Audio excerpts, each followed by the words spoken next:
Hello, everyone. Drew here for Drew Underground, back with another live stream. This one is the year-end stream, the Underground Entertainment Award stream.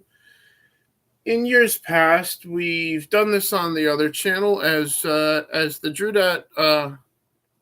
Drew Game Awards stream previous years. This year, we added a bunch of entertainment categories, hence the name, and hence why it's on the secondary channel, which is the entertainment-based channel. So, with that in mind, I almost forgot to turn this up so you guys can be heard. So, with that in mind, we have everybody here tonight joining us: Army veteran, American patriot, and YouTuber and Twitch streamer Joshy064. Hey, Joshy. What's up? How's it going? And also Twitter's public enemy number, what, 100? Maybe. Amongst a number of people that have been banned and reinstated and rebanned again. Although you just got banned and never reinstated. Yep. Unlike D-Day Cobra and Lethal Lightning, although Lethal Lightning didn't get reinstated, all he did was create another account entirely. Yeah, you just created another account. And then Drunk 3PO, well, actually, Drunk 3PO and D-Day Cobra both had different accounts that they created, and then they got their old one back later.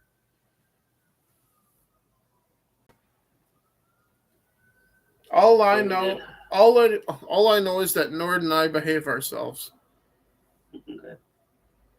Speaking of Desert, Nord, my younger brother, is also here. Hey, bro. Hey there. You can find him on his YouTube channel as Desert Nord on YouTube, where he does memes of me and other stupid idiots on the internet as well.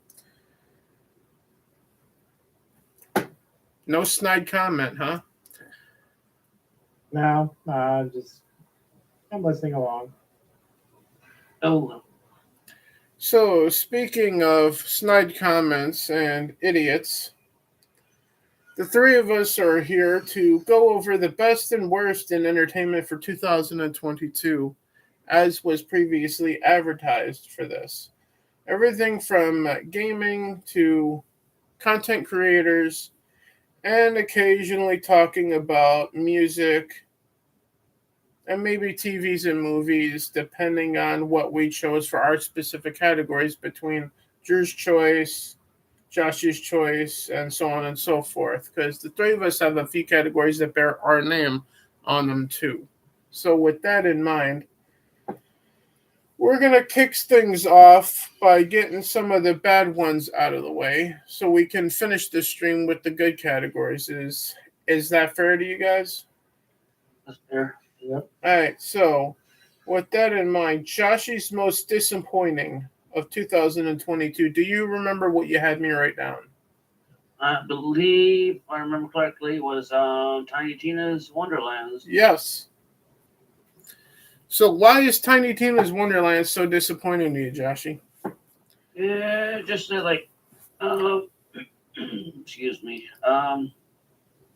Just that everything about it was kind of like disappointing though. Like it started out good, and then all of a sudden, like once you open up like the sanctuary or whatever from like Borderlands or whatever, it just turned for the worse. Just all of a sudden, figured out how woke it got, and just like how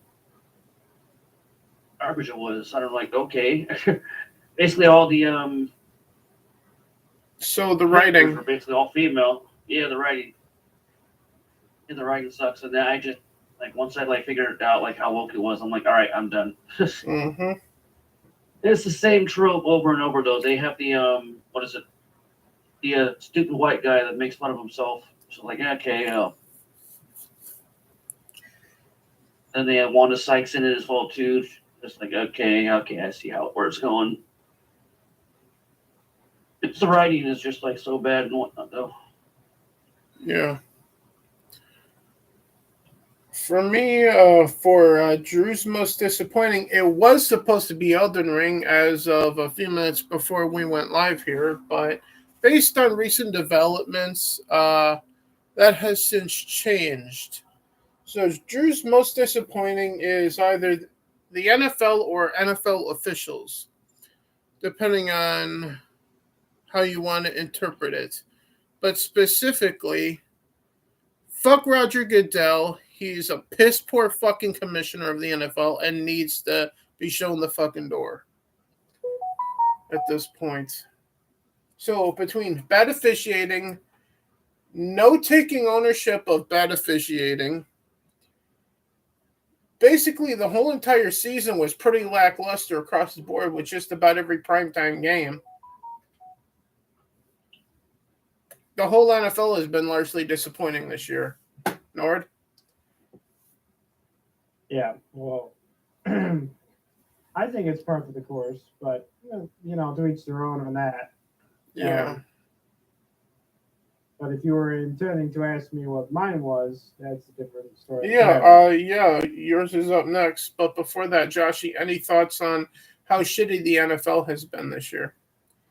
I just haven't watching any of the NFL. Well, you're better. Honestly. Well, you're better off for it. So Nord, you're most disappointing. Pretty sure I said the MCU. Yep, you said MCU Phase 4, Uh-huh. which is probably worse than the NFL.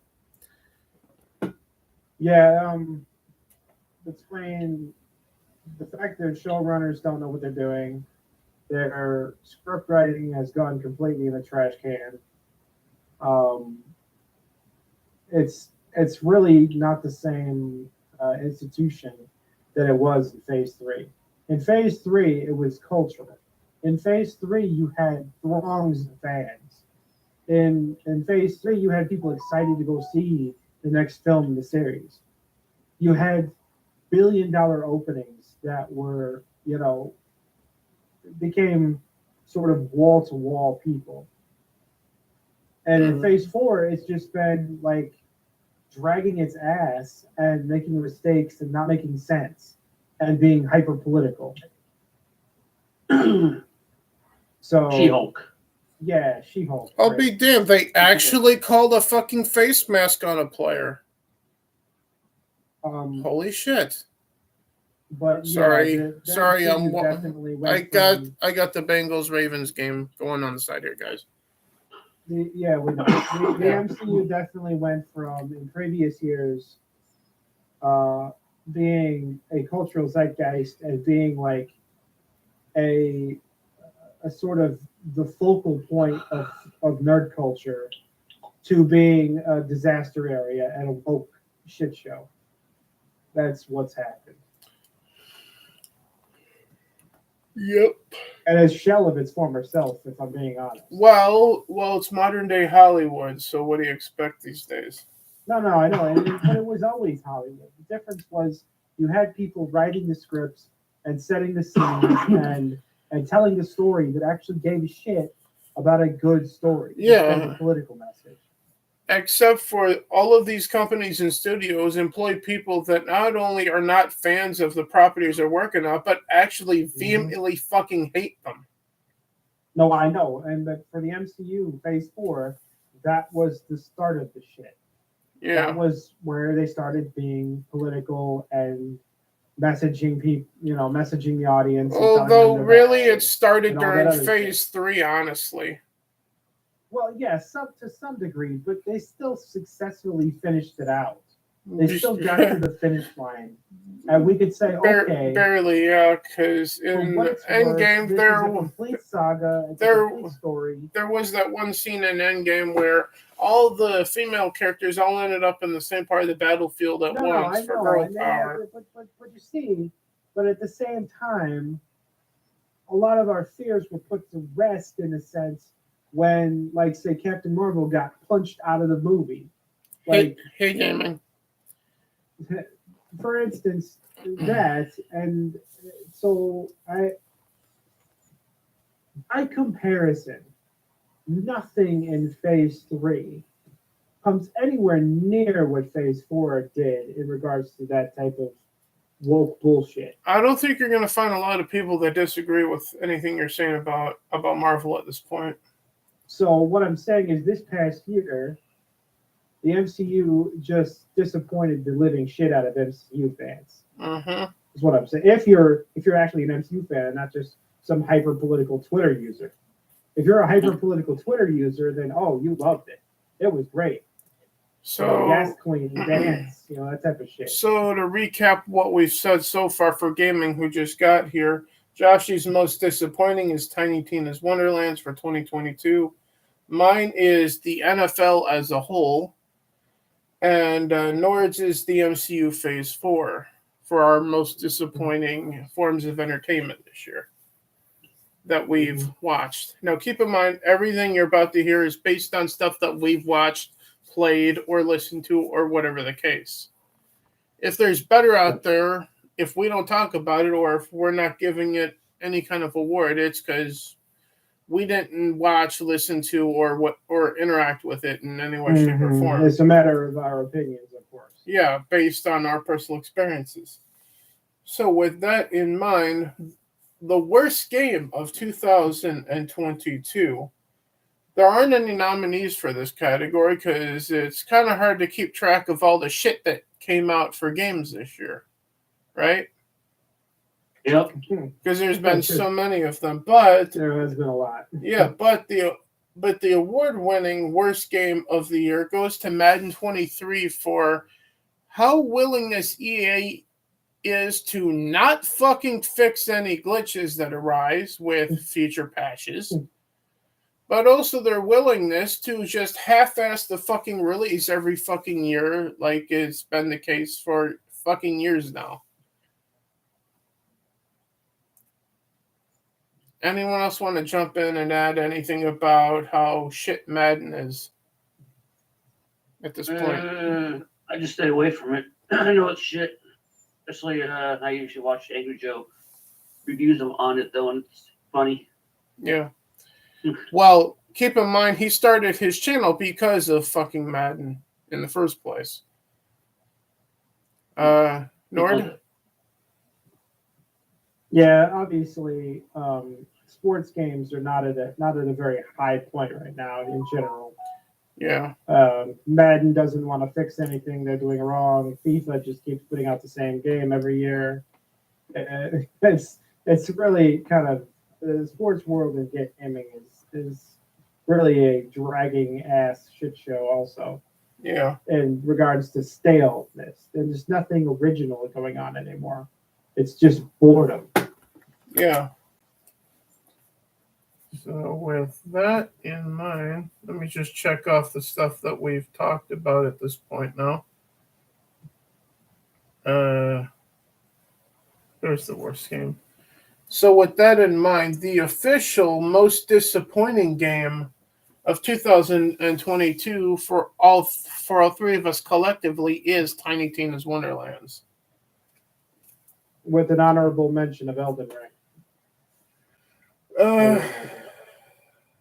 Well, that's going to be hard to do. Dishonorable mention, I guess. Because Elden Ring is also nominated for Game of the Year, too.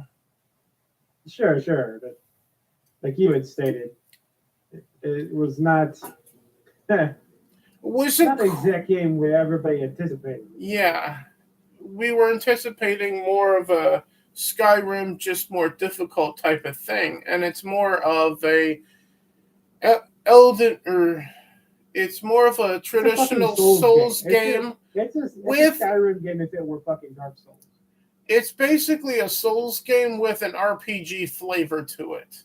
An open world RPG flavor. There's nothing Skyrim about it. So in other words, I felt kind of lied to, which is why I don't like Elden Ring. If you just take Elden Ring as a Souls game, it's arguably one of the best games of the year. But that's not how I was supposed to take it from the advertising. But it is what it is, though. So with that in mind,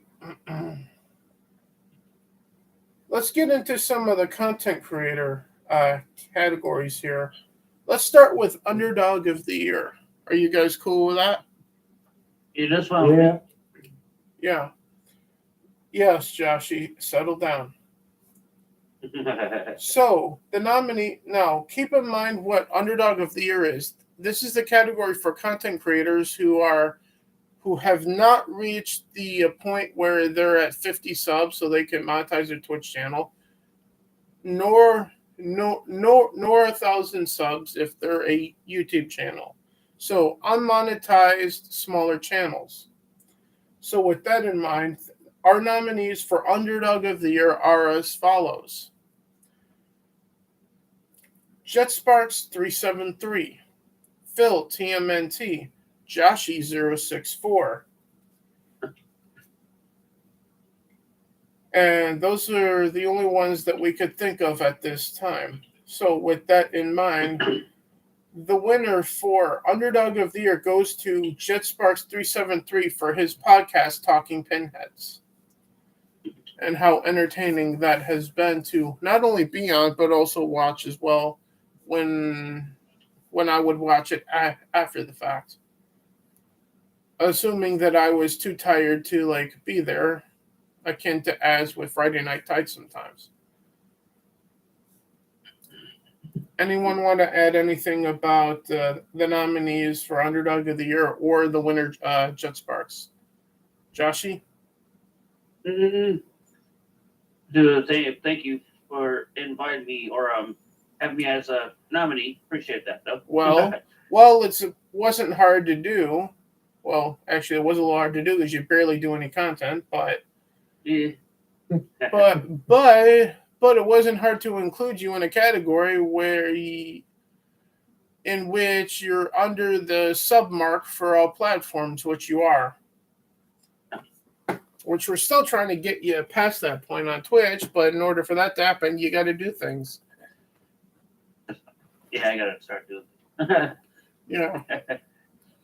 Nord, anything you want to add about the winner or the other two nominees? Well, I mean, I agree that JetSparks got a good channel going.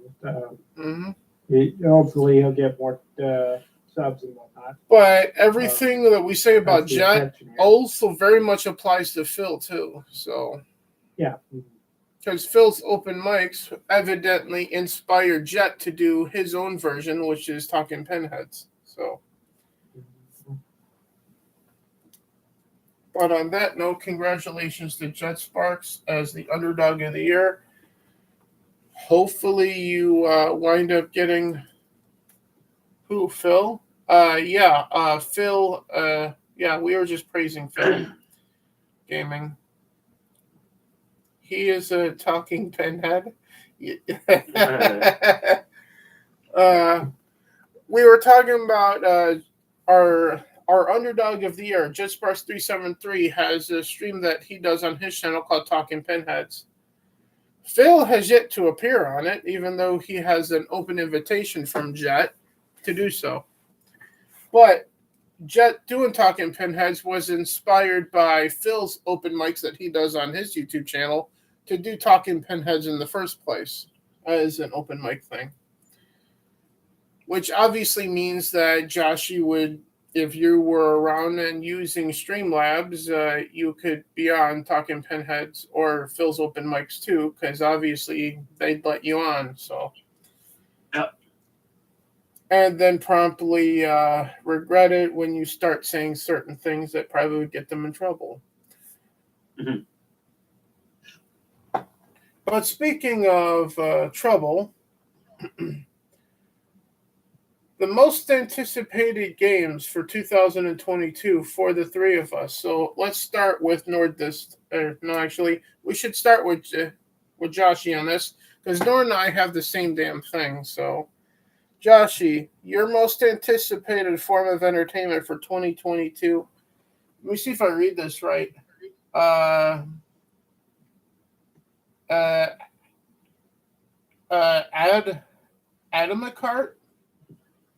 It's Atomic Heart. Oh, Atomic Heart. Atomicart, okay. What the hell is Atomicart?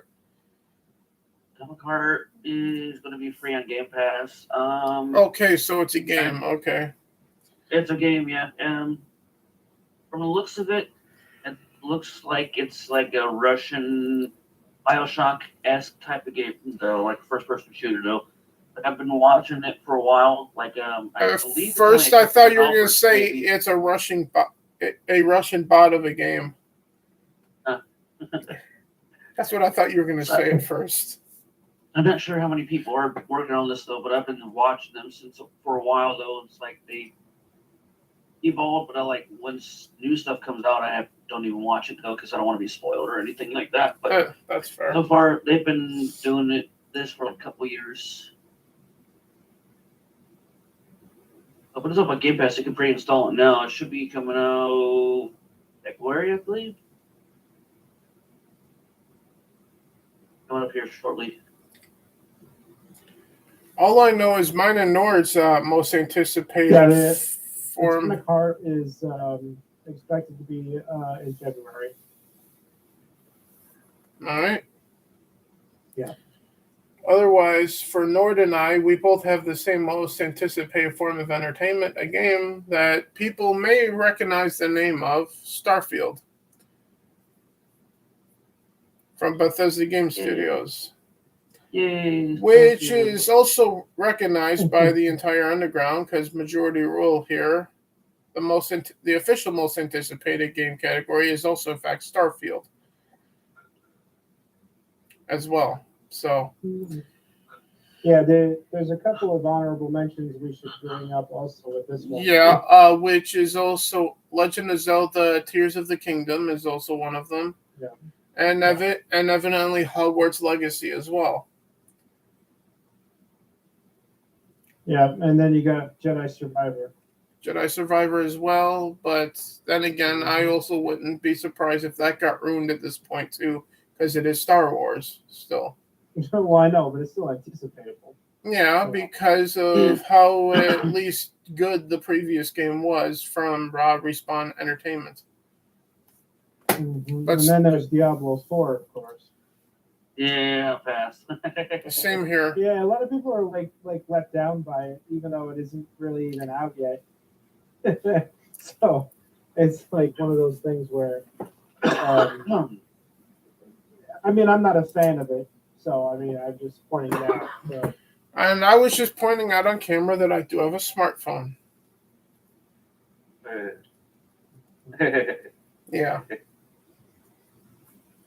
Well, actually, I have two. My personal one's charging over there. This is my office one over here. But as it is. So with that in mind, some more content creator awards here. So we got those categories done. So let's get to YouTube Streamer of the Year. This is for people who just stream on YouTube. So, I don't remember all of the nominees that we had discussed previously, but I will throw the ones that I do remember out, and then you guys can remind me of the other ones that we had previously discussed. So, the nominees for YouTube Streamer of the Year are Tim Pool for Timcast, Nerdrotic, and everyone else involved with Friday Night Tights. Heel versus Babyface for his Witcher game streams on YouTube, as well as the Real BBC alongside Gary and Nina Infinity. Was there anyone else that I can't remember, Nord? Well, I thought of nominating Jordan Peterson this year. For the YouTube Streamer of the Year? For the YouTube, yeah, for the YouTube. Okay, so then Jordan Peterson as well. However, the winner of YouTube Streamer of the Year, in fact, goes to Tim Pool and Timcast. Yeah. So congratulations made the most, to the Timcast. I made the most impact as far as we were concerned, I thought. Yeah. So. Your thoughts on Tim Pool, Joshy, and the Timcast? I've actually never seen Tim Pool or Tim Cass, so nice job. Thank you, guys. All right. Your thoughts specifically on Tim Pool and Tim Casper, because you watch them probably a little more than I do, even. Yeah, well, the guests are always relevant and And they're very always. very well informed Yeah. about what they're talking about. I mean, Tim has a a reputation for doing a little bit of fence sitting, and he tends to like talk up both sides and sort of Which is kind not of what really I do commit- too. So not really commit to being like fully on one side or the other, yeah, which irritates some viewers. But I like you're gonna it be the because I tend to sit on the fence of just about everything too. if you're going to be the host of a podcast that interviews people of all sorts, from celebrities to political figures to which he's done everybody. I mean, basically, he's one of the premier podcasts on the internet in general. So if there's a guest on Timple's show, chances are a million people are going to see it within a couple of days if it's relevant, relevant guest. Even if it's not a relevant guest, he's still going to get 250,000. Yeah. And so he has the eyes and the ears of a lot of the internet. And what's important is his supporting cast being diversely opinionated and being able to ask real questions and have real hardcore interviews with people and really gets down to things. And I just think that aside from like say the Joe Rogan's podcast, which everyone knows about, everyone's aware of, it's sort of the top one and still is, but it's not technically on YouTube anymore. Aside from that, Tim's really right up there with them. And so, I was just meaning to point out that of all the podcasts on YouTube, he probably has nearly the biggest impact of any of them. So that's all that's about. I agree with everything that you just said there. With that in mind, the next category we're going to cover is Twitch Streamer of the Year. There's a wide range of nominees, one of which is the defending winner last year. So with that in mind, here are the nominees for Twitch Streamer of the Year. Wordsboards, Jade Fire, Minority Home, the Geeks and Gamers official Twitch channel, Lethal Lightning, Wicked Virtue, Lame Grey Wolf, and the winner of Twitch Streamer of the Year, as recognized by us here in the Underground, Drew, Joshi, and Nord, is in fact Ordsboards. So congratulations, Ords. You are our Twitch Streamer of the Year. Alongside some very heavyweight Twitch streamers as far as we're concerned. Joshi? Congratulations, Ords. You deserved it. One of the funniest guys on the internet outside of Heel versus Babyface. Yeah. And also, congratulations to all the other nominees: Mara, Steph, Lame, and Geeks and Gamers, and everyone else that was nominated as well. Yep, and because every one of them was worthy of being recognized as Twitch Streamer of the Year. But the funniest and most entertaining for the content that I saw this year was in fact Ords. So, and also shout out to last year's winner, which was Mara Jade Fire, as well. So we have our first male winner this year.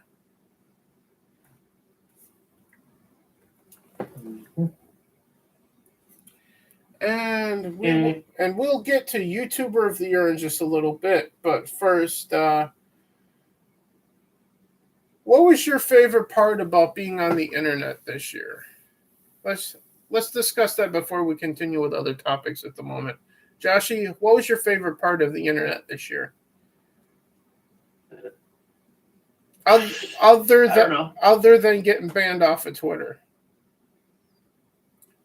I don't really have one. All right. Nord, how about you? What was your favorite thing from the internet this year? Well, I mean, the fact that the rumblings between the crowd that has been pissed off at Elon Musk, and I think that's sort of like the focal point, if you ask me, of the most important rumblings on the internet is this like battle between Elon and pretty much everybody that can't stand him. Mm. And the fact that he's basically turned what would be just an entrepreneurial career into something socio-political, something like I don't know, something multifaceted, something where he's going to have a legacy that's entirely different than what it would have been a year ago. Mm-hmm. So I guess my favorite part is Elon's Twitter account, if we're being specific. For me, I'm torn between that and the message that Joshy sent Twitter to try to get his account back. Because if I remember correctly, Joshy, you didn't really say anything bad that got you banned off of Twitter because you were just complaining about the race swap of Ariel, but you didn't word it badly, in my opinion. Yeah. However, your message to get your Twitter account back, before I could say anything, Nord was like, well, I'm glad you're about to get your account back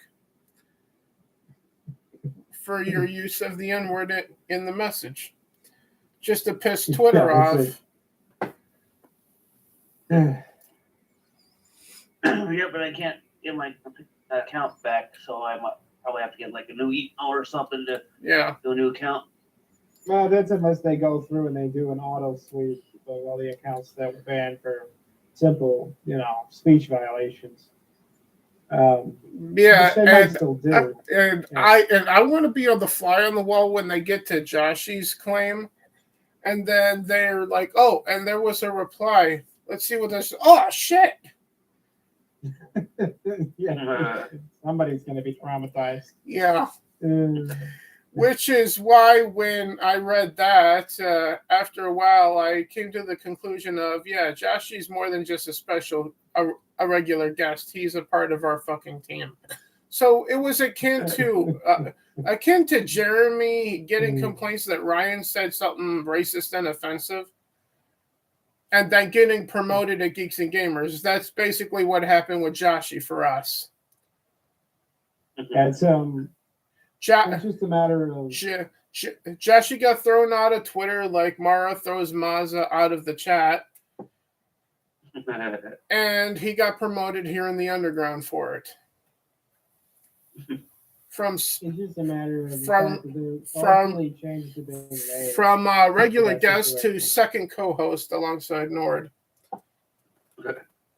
Hopefully, changes have been made to that situation because people are grown-ups. Yeah. And while obviously harassing, being a dick to people is not necessary usually on the internet, while that's the case, the other case is that fucking words do not actually hurt unless you let them. Mm-hmm. So, people need to realize that, get over it. You're a grown-up. If you're not a grown-up, you grow up. And if you are a grown-up, then you need to realize that words only hurt you as much as you want them to. And with Gaming's comment in the chat, Joshy's Twitter situation is my favorite part of the internet this year. No. Because Gaming just has staring eyes in the chat. So, on that note, let's continue with some of the gaming content. So, best sports game. There aren't any nominees because all the sports games have been shit. But there was one sports game that wasn't shit. It was just pretty okay. And that's MLB The Show 22. Is the best sports game of 2022. Nord? Sure, in a genre of gaming where it's basically boredom and And lack of creativity and just and the and, same and exact games over and over and over. roster updates, Yeah, bugs for years, no innovation, and Yeah, loot boxes, loot crates, card packs, microtransactions, hands coming up your ass looking for more money constantly. And MLB The yeah, it's Show does have that, but they hide it behind all these fucking menus, so you got to go searching for it. Unlike Madden, which goes here's our microtransaction system that we call surprise mechanics. Anyway, but yeah. but the San Diego Show Studios 22 and was Sony basically- just go shove it in the basement somewhere and let you go searching for it if you really want to play that shit. The Show 22 though was basically a game that was a continuation of a better game from the previous year. And and just not a bad game, basically. although, to be fair, the Um, best MLB The Show for my money was MLB The Show 20, which was the last Sony exclusive one. So, but the entire sports gaming world is basically a shit stale show. and boring. Stale and boring when it's not dysfunctioning. So it's not exactly the most amazing category of gaming right now. It's Mhm. really boring. So, with that in mind, yeah, MLB The Show 22 is best sports game of the year. Joshy, any thoughts on MLB The Show? I tried probably the one from like last year that when it first came to Xbox. It's not bad. It's not a bad game. Mm-hmm. I think I'm wrong, but like, the new one, like I haven't even tried. I don't even know it's on Game Pass or whatnot though. But it's not a bad game. It's, compared to like any other sports games out here, like just garbage. Yeah. If you're playing as a player in it, you can actually legitly get injured. Unlike in Madden, you're Superman. You never get injured. But in the show, you do get injured. You do get placed on the 60-day disabled list and can't play for like 2 months. All right, cool. It's realism. I get a 2-month break from actually doing shit, and I could just sim like 30 days of the season. All right, cool. I could get through the season faster. So I like that part. So with that in mind, a category that a lot of gamers are gonna enjoy: best multiplayer game of the year, which is a category that the Jeff Keighley Awards have. I don't remember any of the nominees, so I'm just going to announce the winner at this point. Is that fair? It's fun. Yeah. All right, so best multiplayer of the year, as originally brought up by Joshy at the time when we were discussing this, is in fact Call of Duty Modern Warfare 2 is the best multiplayer game of the year. Joshy? Yeah. So far, I was actually pretty stoked about this game though. Like, there was promoting it for Modern Warfare 2. Like, I went in buying it from like not knowing anything about this game at all, because like basically Modern Warfare 2, the original was awesome. So I'm like, all right, I gotta get this stuff. Like, plus it's a nice break from like because I haven't even played like Call of Duty like forever. Like, yeah, all the Call of Duty stuff. But Hail Chunk ever of played Punk. past Modern Warfare 2? Kind of sucked though. I think the last one, I forget what it was called though, but the future one with the future thing. You're talking about Cold War, right? No, You're talking not about Cold War. Vanguard. No, he's No, talking about the new Modern Warfare 2 that recently came out. No, he the was saying the previous one before that. Oh, it was old Kevin Spacey's the last one I bought, and I'm like, okay, I'm boycotting Modern Warfare Call of Duty. that was Advanced Warfare that had Kevin Spacey. Yeah, thank you. Yep, you're welcome. Yeah, so far I've been playing the multiplayer and having a blast with it. Though. The only problem I see with it is just the I get why they're doing it. Is the unlocking of the guns and the attachments, though. Say you have to unlock like a certain weapon or whatnot, though. You have to get your gun level to like level like 20 or whatever, and then same thing with attachments, though. You gotta like you can choose like what you want, whatever though, but pretty good. Mm-hmm. All the stuff that they've been bringing out, this stuff's pretty good. Mm-hmm. The DMZ mode was actually pretty good though. I play a lot of the DMZ mode. The new Warzone I haven't even really played, so but let's say the random multiplayer maps and whatever, everything about it's pretty good though. Indeed. So with that in mind, we're gonna get to our next category: best ongoing game.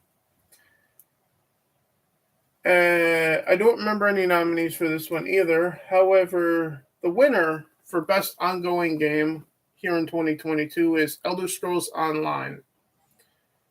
For us, Nord. I certainly Nord? agree with it. Well, it was Yep, it was your idea to give it to ESO because I was gonna Yeah, do Among Us.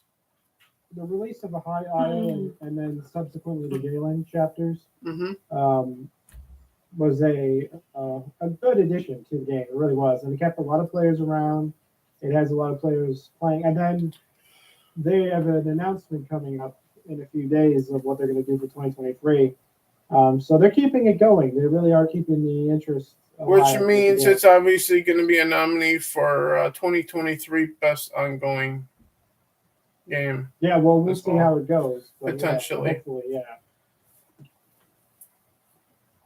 Joshy, anything you want to add about Elder Scrolls Online or no? I tried it a little bit though. It's not bad. I gotta see if I have it installed still, because basically I need to play it a little bit more though. But yeah, Elder Scrolls Online is not bad. Mm-hmm. So Yeah, with it's a very deep game, and it's a game that a person will play for years, mm-hmm. and really never finish everything.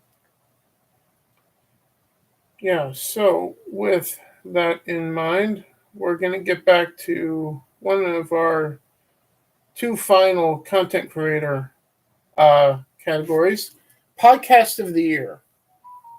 We'll get into our nominees for Podcast of the Year are Friday Night Tights, Talk Nerdy, Toxic Femininity, and finally Yelling at Parked Cars. Any other nominees that you can think of that I forgot about, Nord? What was the one with Carrie Smith? What's her skill again? Unsafe Space? Yeah, Unsafe Space. That's a good one too. Okay. Yeah. Unsafe Space as well. Joshy, any nominees that you can think of that we missed for Podcast of the Year? No. All right. And the winner for Podcast of the Year is Friday Night Tights. So congratulations. Yeah.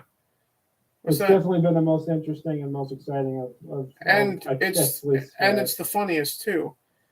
Yeah, So congratulations to Gary of Nerderotic.com, Heel vs. Babyface, X-Ray Girl, Comics Division, who's involved with it, Quarter Black Garrett, Chrissy Mayer, Ryan Kinnell, and Jeremy of Geeks and Gamers. So congratulations to all of you, because you're all a part of that award for Friday Night Tights.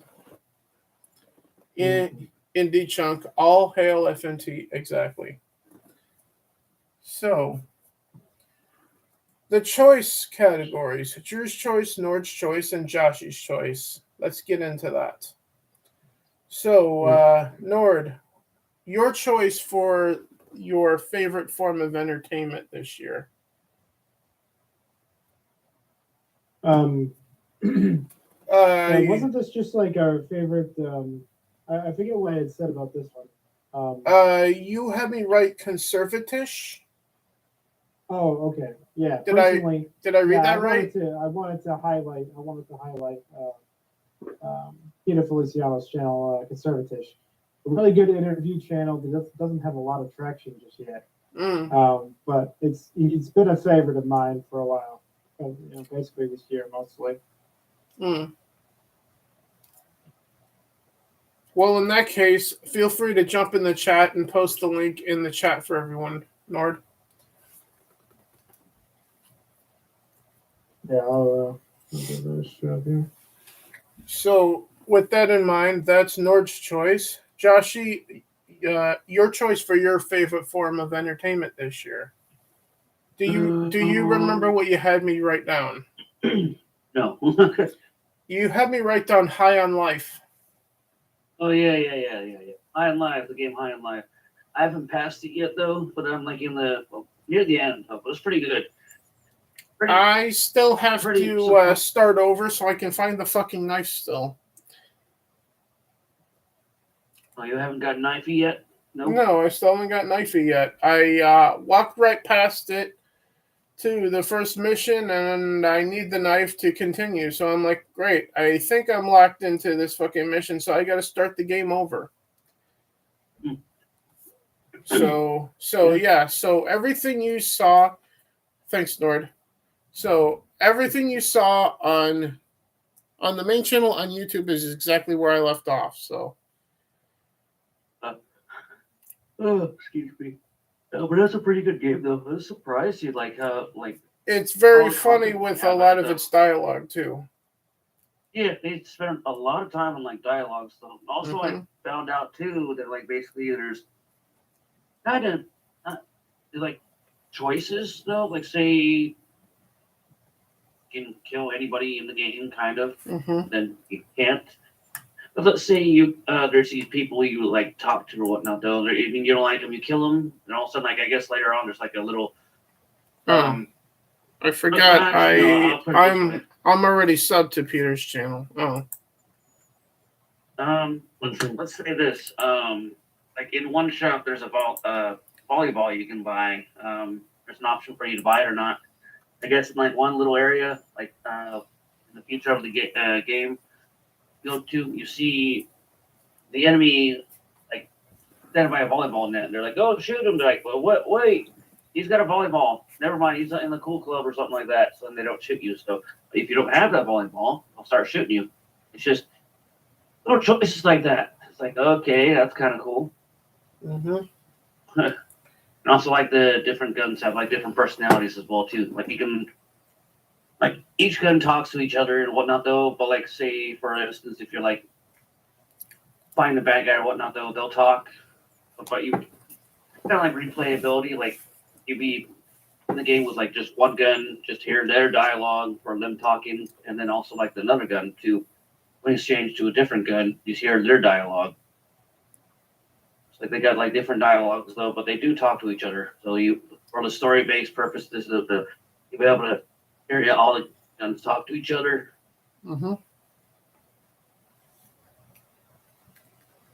Overall, it's pretty fun though. On that note, Drew's Choice, my favorite form of entertainment that came up this year, a game, a little Sony exclusive, some of you may have played, called Horizon Forbidden West. Ever heard of it, guys? Yeah, we've heard of it. Yeah. Yeah, Horizon Forbidden West. Well, if you guys know me, you know that I love open world games, anything that's an open world RPG kind of game. And Horizon Forbidden West is one of those games. So, yeah, that's all I really need to say. Continuation from Horizon Zero Dawn and continuing Malloy's journey into Forbidden West, i.e. California. So, yeah, if you haven't played Forbidden West, go check that out. I highly recommend it. And on that note, best replay value for a game. The winner for that category is Dragonfall Shadowrun, which came out this year onto Xbox Game Pass. Shashi? Right. The best replay value award goes to Dragonfall Shadowrun, which is on Xbox Game Pass. Yep. I have it installed, but I haven't even tried it out yet, though. But I still need to It's try it out. it's a top-down isometric RPG akin to the older Fallout games. Nice. Yeah, so really cool decision-making type of game. Your traditional like Fallout style RPG, like I said earlier. So if you like the older Fallout games from Blackout Studios, you're gonna like this game too. Nord, anything to add about Dragonfall Shadowrun? No, I do agree though. The replay value is really high with that one. Yeah, indeed. So after that, let's take care of the Developer of the Year award here. So the nominees for Developer of the Year are Sony, Nintendo, obviously Microsoft and all of their studios, as well as let's see, what other developers would you nominate for this category, guys? Well, Nord? I would nominate Bethesda, but see, they actually they kind of been a little bit off lately, so I wouldn't say they were the best of the year this year. Yeah, and they really didn't release much this year anyway. Yeah, it's been kind of an off year for them. So while they definitely are a newsmaker whenever they do release game, just like Square Enix, for instance, they've done a lot lately. So, Joshi, what about you? Did you say Xbox as well too, or no? Yes, I did. They were the big three that I said. I said Nintendo, Sony, and Xbox.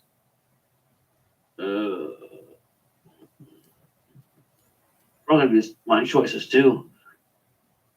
I don't have an extra nomination for that one. All right, so the winner for Developer of the Year goes to Nintendo for 2022. Yes.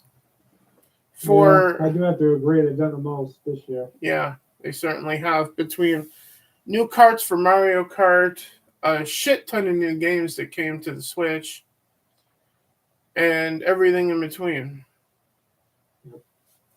So, And the Mario Land that's going to be coming out here shortly. yeah, and that too. Also, the Kirby game they have planned. Yeah, the Kirby game came out too. Yeah. Yeah. So and then of course Pokemon Arceus. I found something funny about the Nintendo Land over at Universal Studios. Gaming in the chat. I vote myself for best game developer. What game did you make and release that came out this year, gaming? I would like to know so I could try it. Anyway. Yeah, so something that was funny is what is it? I saw it the other day. In Universal Studios, the Nintendo Land, in the male bathrooms, I guess you can pee in the piranha plants. Yeah. Probably. That ought to make peeing exciting. Having a plant chomping at you while you're trying to piss.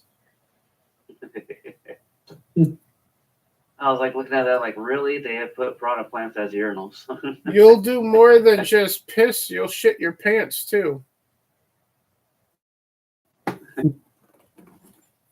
I believe that the land is open now, but it's not open to the public yet. I see a whole bunch of like influencers there, like testing it out and whatnot, though. So I believe it's pretty open, but yeah, like soft open or whatnot, though. Lucky bastards. So on that note, we're going to switch gears and get back to some non-gaming stuff here, and we have 3 categories left for the non-gaming stuff. So we'll get one out now. Independent Artist of the Year. The nominees for Independent Artists for 2022 are Tom McDonald, Samson, Burden, and can you think of anyone, Nord? It's okay. I mean, you asked me this before, and I was just like, yeah, there's really only a handful that would be considered independent. Mm-hmm. So Oh, Yeah, you kind of as already covered a lot of it. as well as Kid Rock, because he's independent now too. Yeah. And he also did come out with a song this year as well. Joshy, can you think of anyone? No. All right. So the winner for Independent Artist of the Year goes to Tom McDonald, who also gets the most views on the channel too with his music. So, Yep. so Hangover Gang forever, bitches. Anyone want to add anything about Tom McDonald? Nord?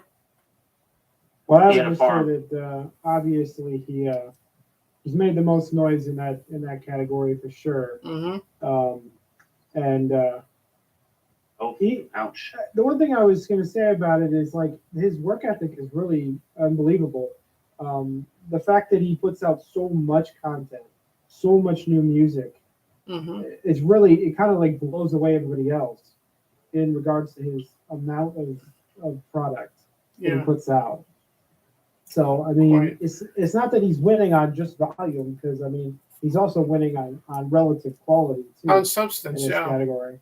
There's no filler in a Tom McDonald song either.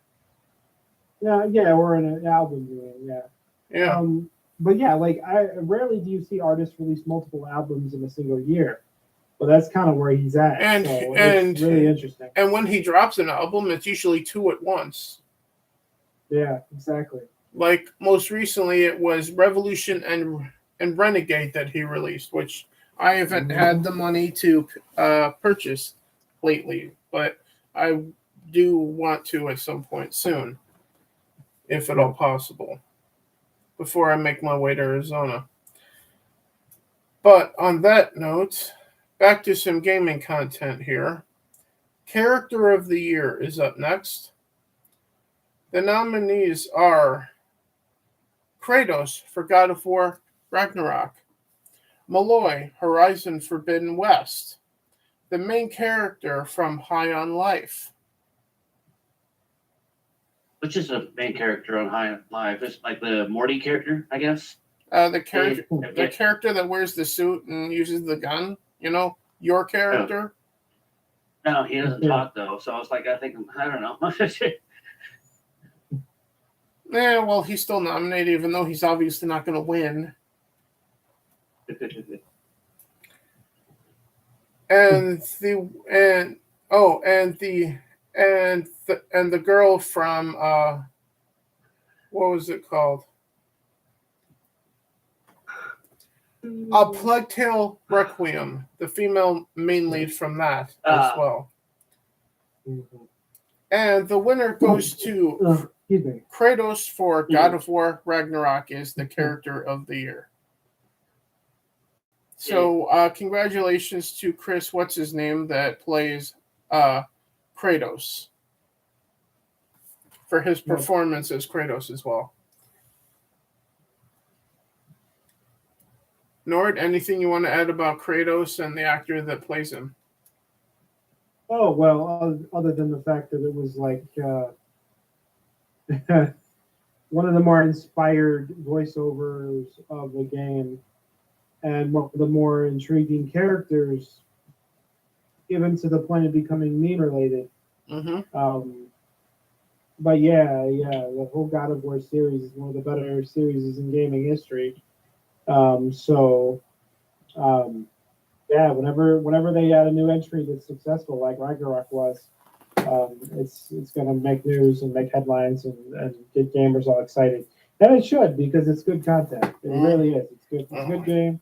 It's a good character, and should be appreciated the way we are right now. Yeah. Joshy, anything you want to add about Kratos and God of War Ragnarok? It's a good choice, I believe, even though I never played the game. So you've never played a single God of War? Yeah, never played it. You're fired. No. But on that note, best music in a game. The nominees are Horizon Forbidden West, God of War, Ragnarok. And what other games are nominated, bro? Well, I had preferred to give an honorable mention to the music that they've added for the new chapter of ESO, but I know that you're not a big fan of the music in ESO. Well, I'm a huge fan of Elder Scrolls music in general. So yeah. So then, all right, the new music for the latest expansion for ESO was also nominated then as well. Anything else? I'll take that as a no. Nothing really comes to mind too much because rarely do you have excellent music in games. I mean, it's not. I mean, last year it would have been Cyberpunk, but Yeah. This year it's kind of and hands down. Yeah. Well, if I remember correctly, Cyberpunk did win this category last year. Mm-hmm, exactly, it was hands down last year. Cyberpunk. Yeah.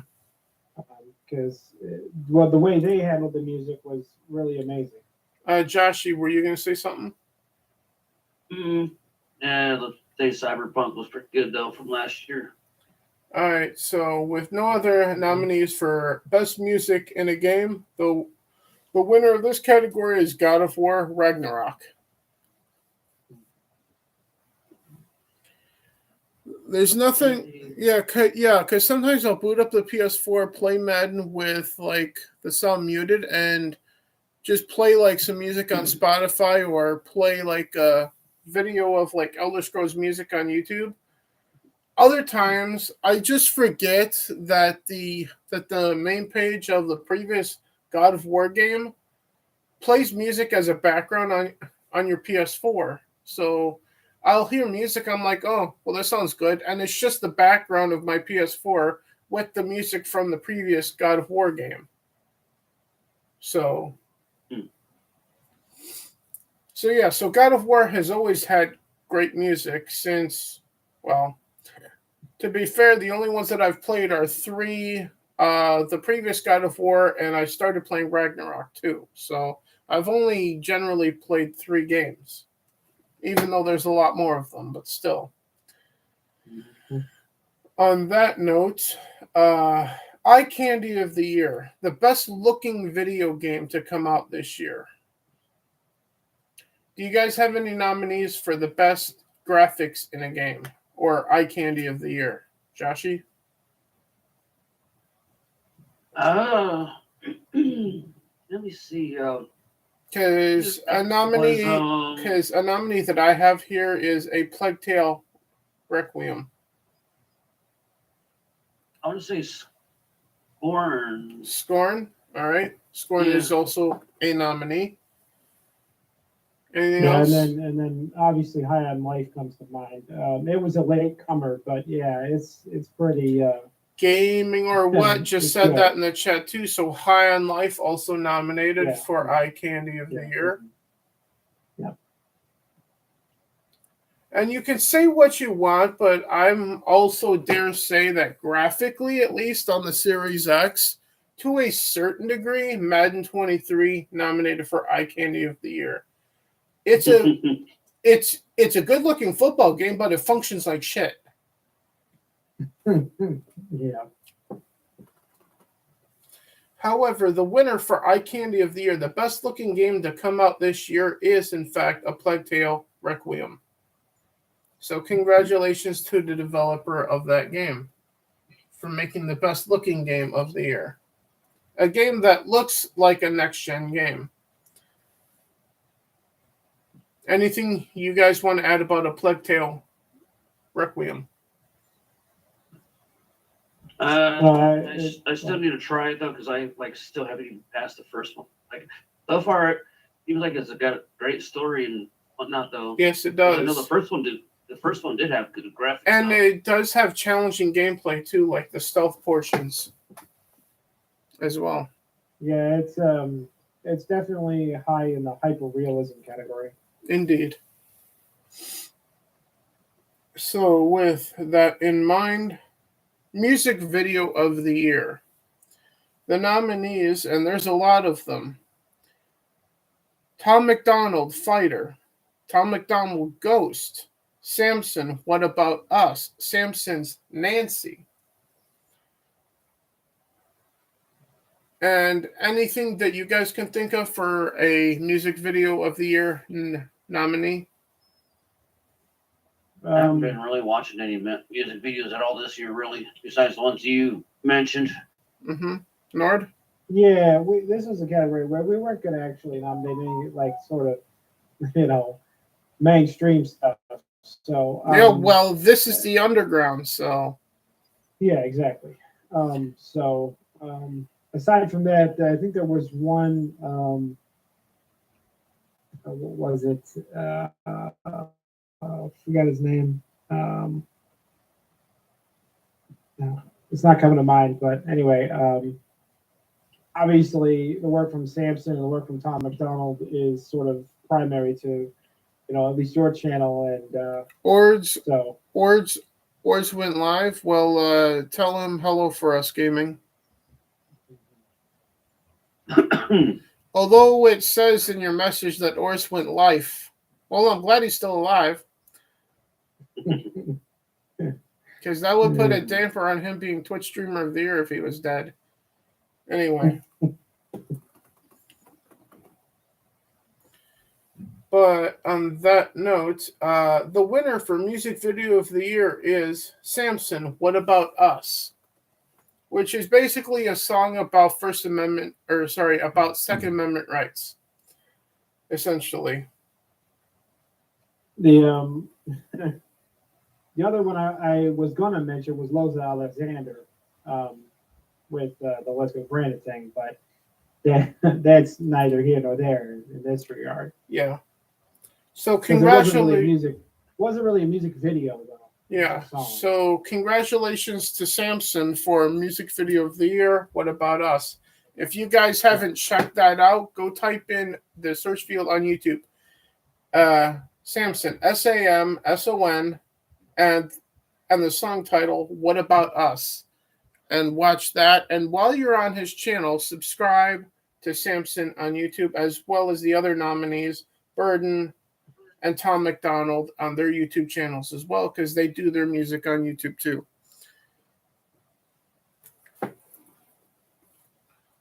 So with that in mind, we have 1, 2, buckle my shoe, three categories left to go over now. YouTuber of the Year, Best Narrative, and Game of the Year. So which one do you guys want to do first, excluding Game of the Year, because that's going to be the last one?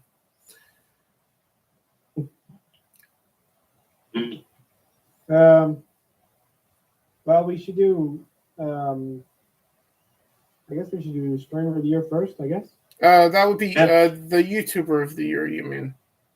Oh, yeah, YouTuber of the Year. Yeah. So the nominees for YouTube Channel of the Year are Young Rippa, Eric July, Nerdrotic, Geeks and Gamers, Minority Home, Jade Shadow, Lethal Lightning, RK Outpost, Hello Brutiful, The Olga S. Perez Show, Heel versus Babyface. Anyone else you guys want to nominate for YouTuber of the Year? Yeah, I would nominate Jordan Peterson's channel. All right. Yeah. Jordan Peterson on YouTube as well. No Disbrew. You know what? Fuck it. Disbrew is also nominated because he is a tremendous YouTuber in his own right, too. So, yes, Disbrew will have as a nominee as well for YouTuber of the Year. Even though I already know who we have winning in the first place. Joshy, anyone else that we want to nominate for YouTuber of the Year? Horror Armada. Horror Armada. Also Wicked Virtue and... Yeah, that channel nobody can pronounce correctly. Yeah. As well as Wicked Virtue for YouTube and Biggles Mets.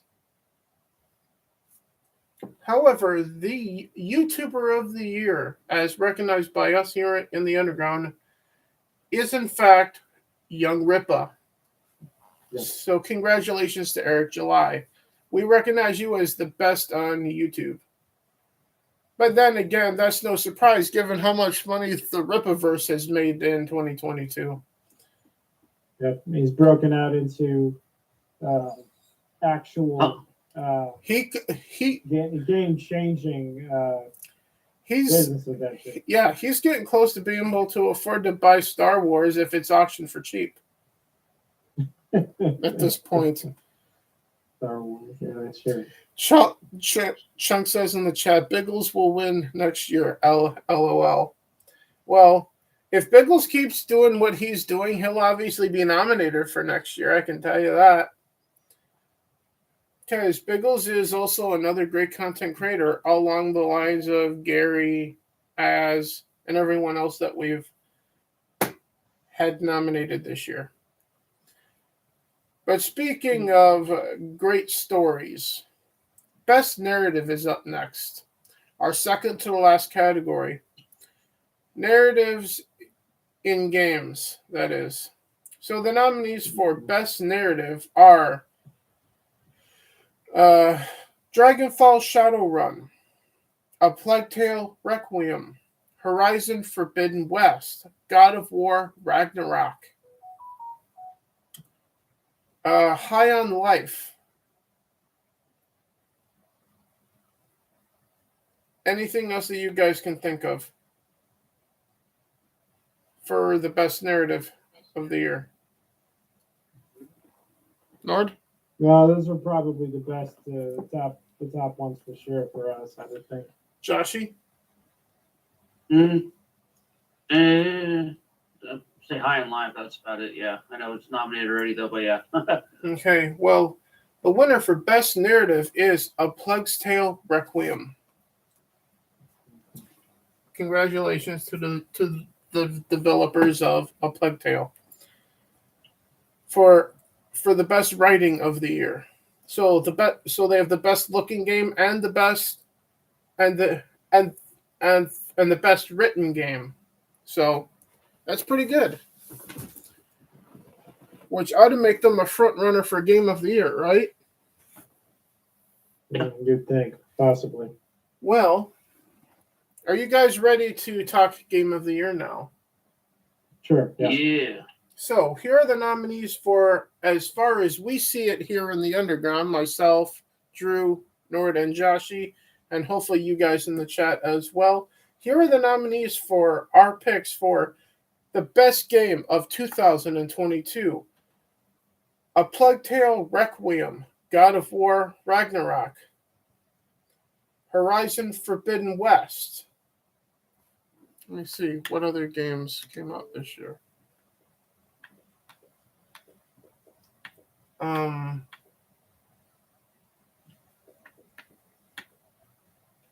Yeah, I can't think of any others that came out this year at this point, based on the listing of games installed there on the Series S here. But Horizon Forbidden West, God of War, A Plague Tale Requiem, High on Life, any other great games that you guys can think of. There should be, Pokemon Legends, or Arceus, and Pokemon Violet as well. Mm-hmm. Why the fuck am I looking at that? I got this shit written right under my goddamn piece of paper. Fuck me. Yeah, I thought you had notes on it. So I do. They're right under the sheet of all the fucking winners. God damn it. Elden Ring.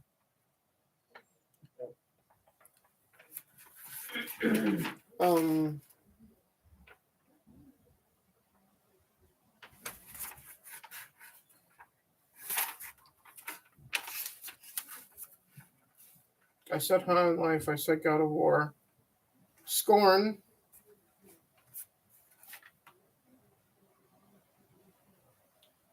And Sniper Elite 5.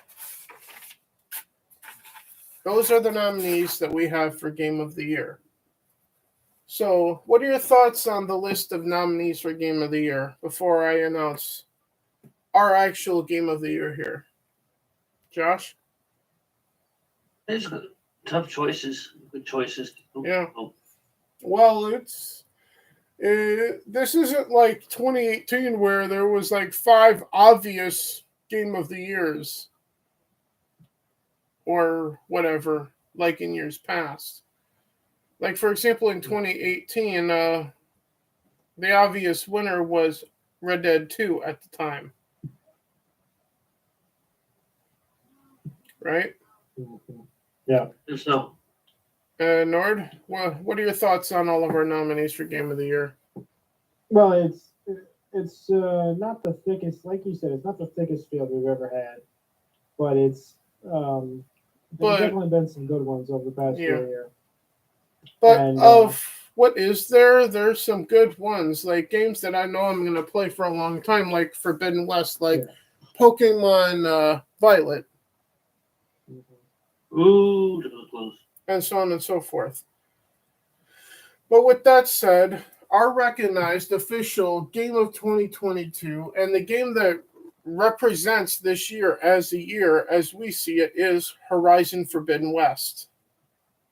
So congratulations to Guerrilla Games and Sony for the best game of the year. Yep.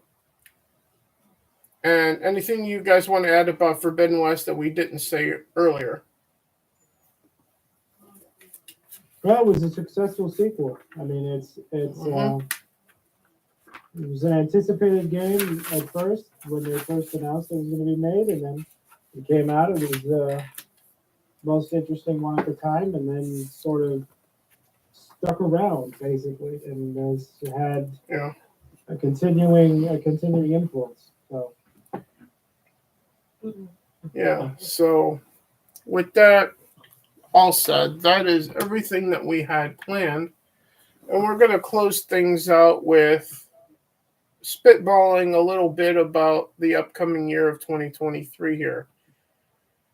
And since this is the second channel, it doesn't have to be just about games if you guys don't want, but it can be here, considering what we spent the last almost hour and 20 minutes talking about, which is all forms of entertainment. So what are you guys most looking forward to in entertainment, excluding gaming at the moment, coming up in 2023? Josh?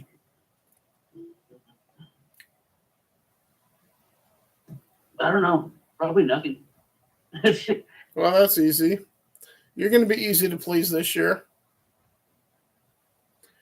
There's not too many movies are out this year or coming out this year. It's like, For me, it's whatever the next song and music video is going to be from Tom McDonald for the moment, whenever that's going to be. I do know that it's going to be on a Friday, like always. Nord? yeah, well, obviously there's going to be an announcement in a few days about ESO's future and what they're doing in That's going to be 2023. interesting, and that'll be in the outline for the next underground gaming business that we do. Yeah, so that's going to be a big thing to me, and obviously there's going to be more films in the MCU this year. that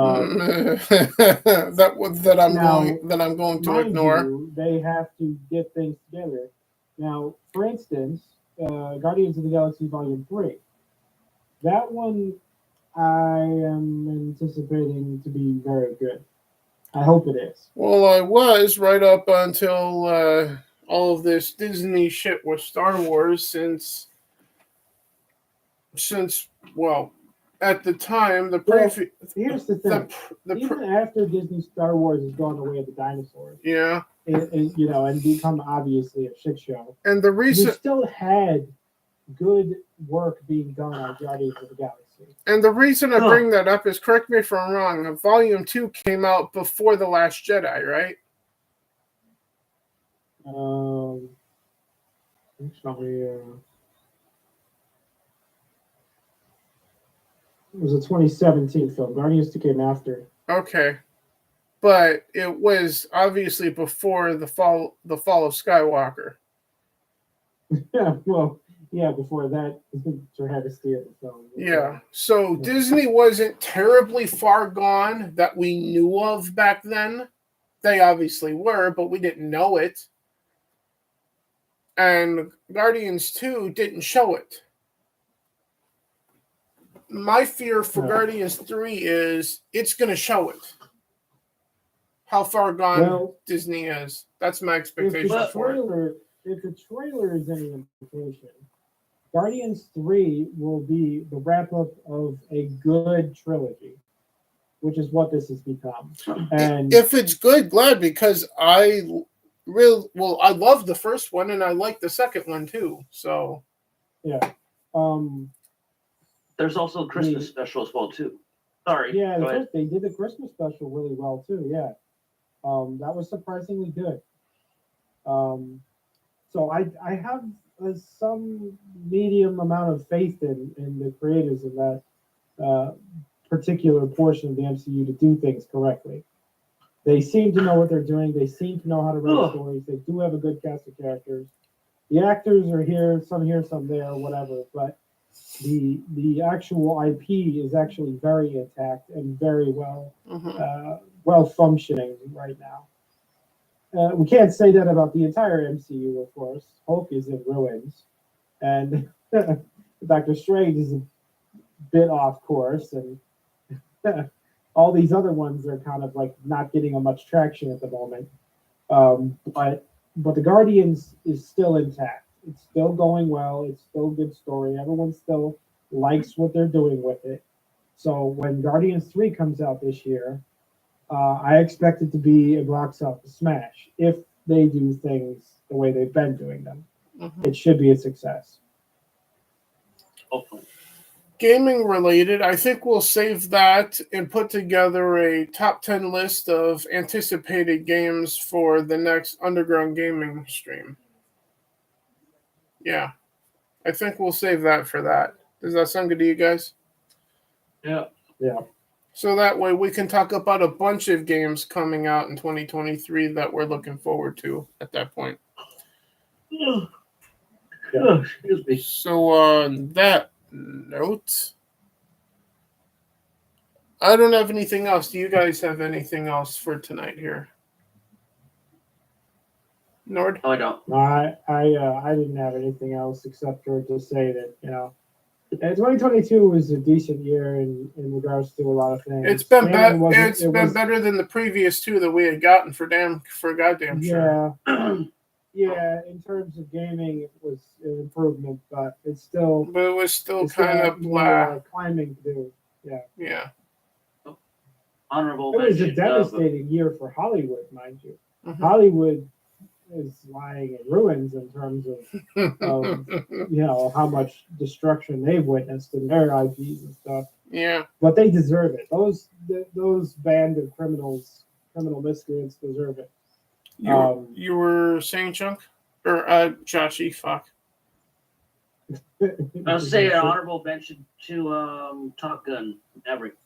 Yeah, it was arguably the best movie film that of the came year. out this year, yeah. Definitely. Without any question, which is why there was no category for it, because it doesn't need one. It's the best movie that came out in 2022.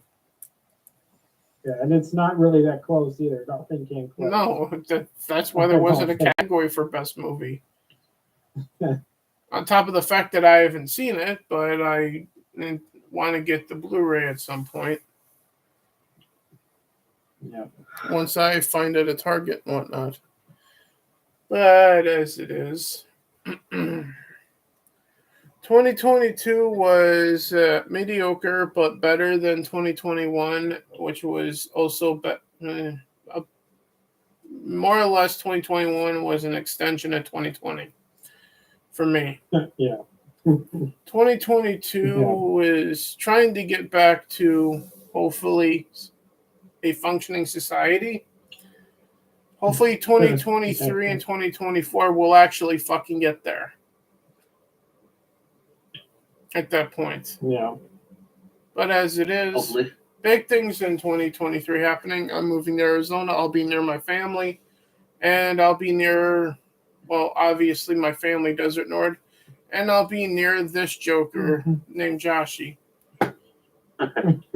Yeah. as well. Out in the middle of all the controversy of voting printers not working in Maricopa. I'm moving into the chaos, folks. It's a fun place. Very fun.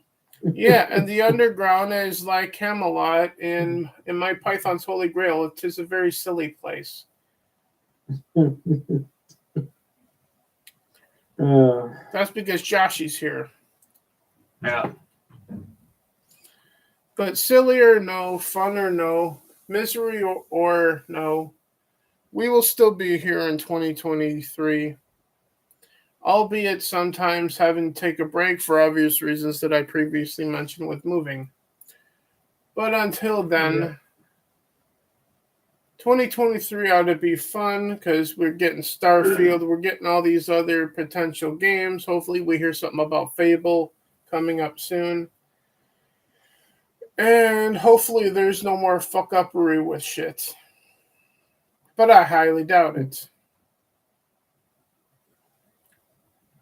And above all else, I know one thing. Disney is afraid to make another Star Wars movie because they know it'll fucking bomb.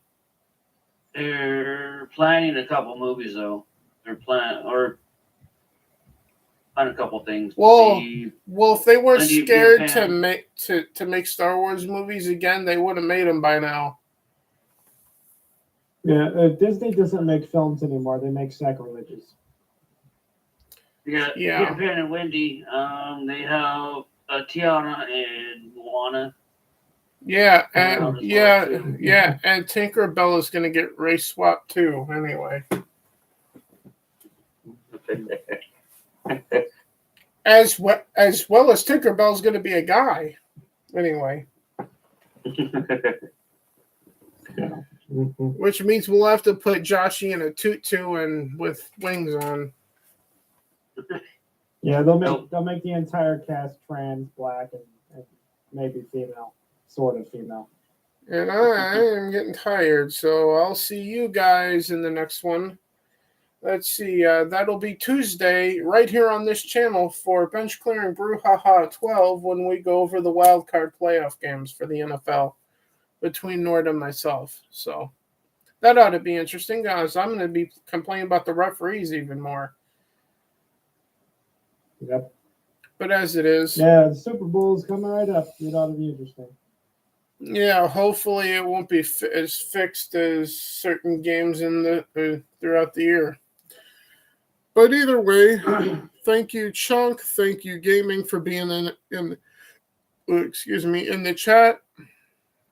And thank you, Nord and Joshy, for being here as well. I appreciate you guys as always. Yep. With that in mind, welcome to the underground of the rebellion. Fuck Naughty Dog. Raylos are weird. And all hail to Friday Night Tights, the podcast of the year. All hail to the Twitch streamer of the year, Ords. And we will see you guys on Tuesday evening. Good night, guys.